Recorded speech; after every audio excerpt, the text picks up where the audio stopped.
Guys, आपका favourite animal कौन सा है? डॉग, कैट या कोई और एनिमल? लेकिन आज की ये वीडियो देखने के बाद एक और एनिमल आपका फेवरेट होने वाला है, जिसका नाम है क्विओका। गाइस, क्विओका एक ऐसा एनिमल है जिसको इंसानों का कोई डर नहीं है। वो बहुत आसानी से इंसानों के पास चला जाता है और स्पेशली कोई हार्मफुल एनिमल नहीं है। सबसे स्पेशल बात है उसकी स्माइल। इतनी क्यूट स्माइल आई थिंक आपने कभी किसी एनिमल के चेहरे पर नहीं देखी होगी।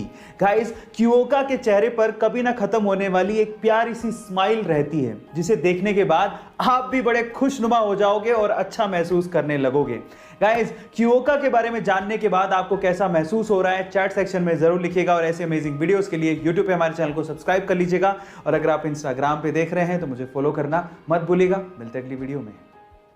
गाइस, किसी जमाने में भारत हॉकी का सिरमौर हुआ करता था और उसकी वजह थी हॉकी के जादूगर ध्यानचंद। बाय द वे, हमारे देश का राष्ट्रीय खेल क्रिकेट नहीं है बल्कि हॉकी है, ये तो पता है ना आपको। तो चलिए इससे रिलेटेड एक सवाल पूछता हूं। क्या आपको पता है कि इंडिया में हॉकी का सबसे बड़ा ग्राउंड कहां पे बनने जा रहा है? चलिए इसका जवाब मैं ही आपको दे देता हूं। इंडिया में हॉकी का सबसे बड़ा ग्राउंड ओडिशा के राउरकेला में बनने जा रहा है, जिसकी कैपेसिटी 20,000 दर्शकों की होगी। अगर कोरोना की सिचुएशन खत्म हो गई तो लगभग 20,000 लोग एक साथ हॉकी का मजा उस ग्राउंड पे ले पाएंगे। बाय द वे, 2023 का वर्ल्ड कप हॉकी वहीं पे खेले जाने वाला है। गाइस, ये इंफॉर्मेटिव वीडियो आपको कैसी लगी चैट सेक्शन में जरूर लिखिएगा और ऐसे अमेजिंग वीडियोस के लिए यूट्यूब पे हमारे चैनल को सब्सक्राइब कर लीजिएगा और अगर आप इंस्टाग्राम पे देख रहे हैं तो मुझे फॉलो करना मत भूलिएगा। मिलता है अगली वीडियो में। गाइस, इंडिया में बहुत सारे ऐसे मंदिर हैं जो कि बहुत ज्यादा रहस्यमयी हैं और उन्हीं में से एक मंदिर है आंध्र प्रदेश का लेपाक्षी मंदिर। गाइस, आंध्र प्रदेश का लेपाक्षी मंदिर टोटल 70 खंभों पे टिका हुआ है, लेकिन रहस्यमयी बात यह है कि उन 70 खंभों में से एक खंभा जमीन को टच ही नहीं करता, यानी कि छूता ही नहीं है, वो हवा में ही लटका हुआ है। अब ऐसा क्यों है और इसके पीछे का क्या रहस्य है, इसके बारे में तो कोई नहीं जानता, लेकिन यहां के श्रद्धालुओं की यह मान्यता है कि जो भी इस लटके हुए खंबे के नीचे से कपड़ा निकालता है उसे सुख और समृद्धि की प्राप्ति होती है। गाइस, क्या इसके पहले तक यह रहस्यमयी चीज आपको पता थी? और अगर नहीं पता थी तो चैट सेक्शन में जरूर लिखिएगा और ऐसे अमेजिंग वीडियोस के लिए यूट्यूब पे हमारे चैनल को सब्सक्राइब कर लीजिएगा और अगर आप इंस्टाग्राम पे देख रहे हैं तो मुझे फॉलो करना मत भूलिएगा। मिलते हैं अगली वीडियो में। गाइस, जमीन के ऊपर इंसानों की बस्ती ये तो एक कॉमन बात है, लेकिन क्या आपने कभी जमीन के नीचे पूरा का पूरा गांव बसते देखा है? जी हां गाइस, ऑस्ट्रेलिया में एक ऐसा गांव है जो कि पूरा का पूरा जमीन के नीचे यानी कि अंडरग्राउंड में है, जिसमें लगभग 3500 के करीब जनसंख्या है और वहां पर आपको नॉर्मल घरों के अलावा लग्जरियस घर भी मिल जाएंगे जिसके अंदर स्विमिंग पूल तक बना हुआ है। गाइस, जमीन के नीचे रहने का सबसे बड़ा कारण है कि वहां पर गर्मी बहुत ज्यादा पड़ती है। क्या आपको इसके पहले तक इफेक्ट पता था? और अगर नहीं पता था तो चैट सेक्शन में जरूर लिखिएगा और ऐसे अमेजिंग वीडियोस के लिए यूट्यूब पे हमारे चैनल को सब्सक्राइब कर लीजिएगा और अगर आप इंस्टाग्राम पे देख रहे हैं तो मुझे फॉलो करना मत भूलिएगा। मिलता है अगली वीडियो में।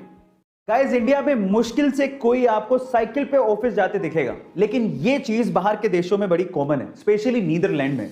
गाइस, नीदरलैंड में बहुत से लोग साइकिल पे ऑफिस जाना प्रेफर करते हैं। क्या उसके पीछे का रीजन जानते हैं? उसके पीछे का रीजन सुन के आप लोग हैरान रह जाओगे, क्योंकि वहां की कंपनियां अपने एम्प्लॉइज को साइकिल पे ऑफिस आने के लिए एक्स्ट्रा पैसे देती है। जी हां गाइस, वहां पर हर 1 किलोमीटर साइकिल चलाने के लिए एम्प्लॉइज को लगभग 16 रुपए दिए जाते हैं। उसके पीछे का रीजन भी बहुत साफ है। पहला, एनवायरनमेंट की सेफ्टी, दूसरा, फ्यूल कंजप्शन को कम करना और तीसरा, फिटनेस, फिजिकल फिटनेस। गाइस, क्या आपको भी लगता है कि ये आइडिया इंडिया में भी इंप्लीमेंट होना चाहिए? चैट सेक्शन में जरूर लिखिएगा और ऐसी अमेजिंग वीडियोस के लिए यूट्यूब पे हमारे चैनल को सब्सक्राइब कर लीजिएगा और अगर आप इंस्टाग्राम पे देख रहे हैं तो मुझे फॉलो करना मत भूलिएगा। मिलता है अगली वीडियो में।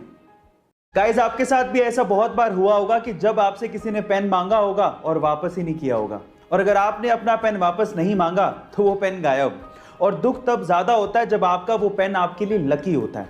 अब इसका क्या इलाज है? देखिए, इसका बहुत सिंपल सा इलाज है। जब अगली बार आपसे कोई पेन मांगे तो आपको पेन तो देना है, लेकिन उसका ढक्कन नहीं देना। ऐसा मैं इसलिए बोल रहा हूं कि जनरली लोग बिना ढक्कन वाले पेन को अपनी जेब में नहीं रखना पसंद करते और इससे आपको आपका पेन मिलने के चांसेस बढ़ जाएंगे। गाइस, ये अमेजिंग फैक्ट जान के आपको कैसा लगा चैट सेक्शन में जरूर लिखिएगा और ऐसे अमेजिंग वीडियोस के लिए यूट्यूब पे हमारे चैनल को सब्सक्राइब कर लीजिएगा और अगर आप इंस्टाग्राम पे देख रहे हैं तो मुझे फॉलो करना मत भूलिएगा। मिलते हैं अगली वीडियो में। एक बार एक फौजी से एटीएम गार्ड ने पूछा कि भाई, आप डेली आते हो और 100 रुपए निकालते हो, इससे बढ़िया आप जरूरत के हिसाब से एक साथ क्यों नहीं निकाल लेते?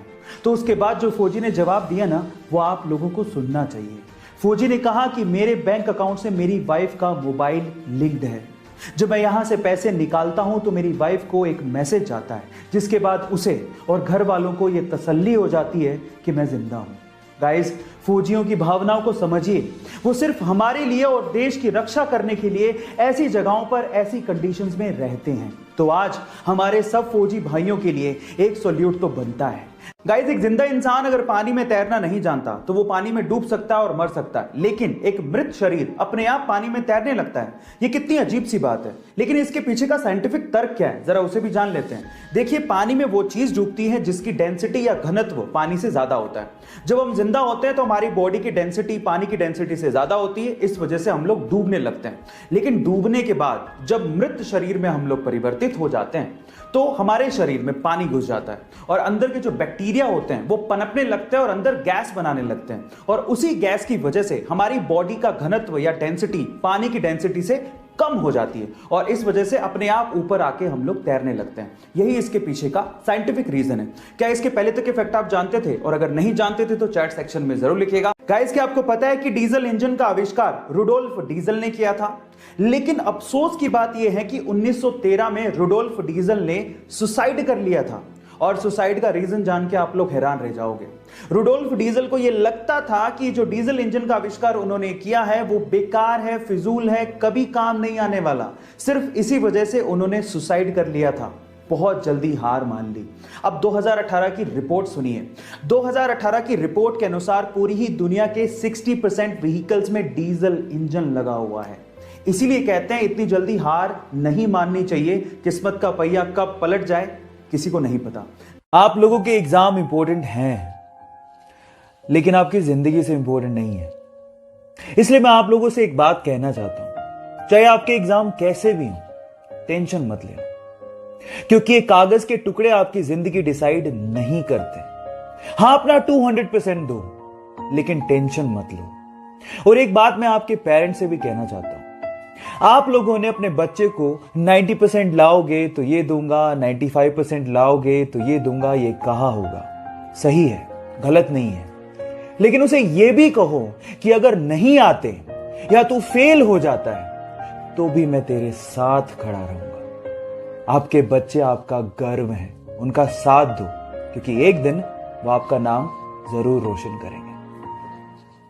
पंजाब के बठिंडा के एक छोटे से गांव से निकला हुआ यह लड़का, जो अपनी गायकी से उस्ताद नुसरत फतेह अली खान साहब की याद दिलाता है, रातों रात इंडियन आइडल 11 का खिताब जीत के सुपरस्टार बन गया। लेकिन यह सफर उसके लिए इतना आसान नहीं था। बचपन में ही ऐसे में पिताजी की मृत्यु हो गई। अपनी मां को और घर को सहारा देने के लिए उसे बूट पॉलिश तक करना पड़ा। बिना तालीम के उस्ताद नुसरत फतेह अली खान साहब के गाने सुन सुनकर उसने गायकी सीखी और उसके बाद उसने इंडियन आइडल में पार्टिसिपेट किया।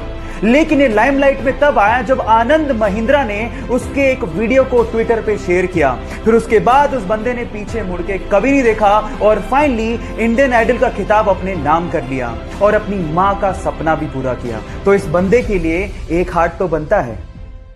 जब वो अपनी पहली सोलो मूवी रिलीज रॉकी का इंतजार कर रहा था तो उसके 3 दिन पहले उसकी मां का देहांत हो गया। वो अपनी मां से बहुत ज्यादा प्यार करता था। इस गम को भुलाने के लिए उसने ड्रग्स का सहारा लेना शुरू कर दिया, लेकिन ड्रग की लत ने उसे मार दिया।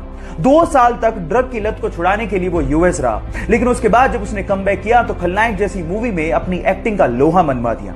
लेकिन प्रॉब्लम्स यही खत्म नहीं हुई। 1993 के बम धमाकों में अवैध हथियार रखने के चक्कर में उसे जेल भेज दिया गया। लेकिन फिर से जब रिहा हुआ तो वास्तव जैसी मूवी में फिल्म फेयर अवार्ड जीते और उसके बाद मुन्ना भाई जैसी मूवी में राष्ट्रीय पुरस्कार तक जीते। लेकिन प्रॉब्लम्स यही खत्म नहीं हुई। 2013 में अदालत ने उसे फिर से दोषी पाया और 5 साल की कैद की सजा सुना दी। इतने उतार चढ़ाव देखने वाले हमारे संजू बाबा आज भी अपनी एक्टिंग के दम पर बॉलीवुड में अपना एक अलग मुकाम बनाए हुए हैं। तो अपने संजू बाबा के लिए एक लाइक तो बनता है।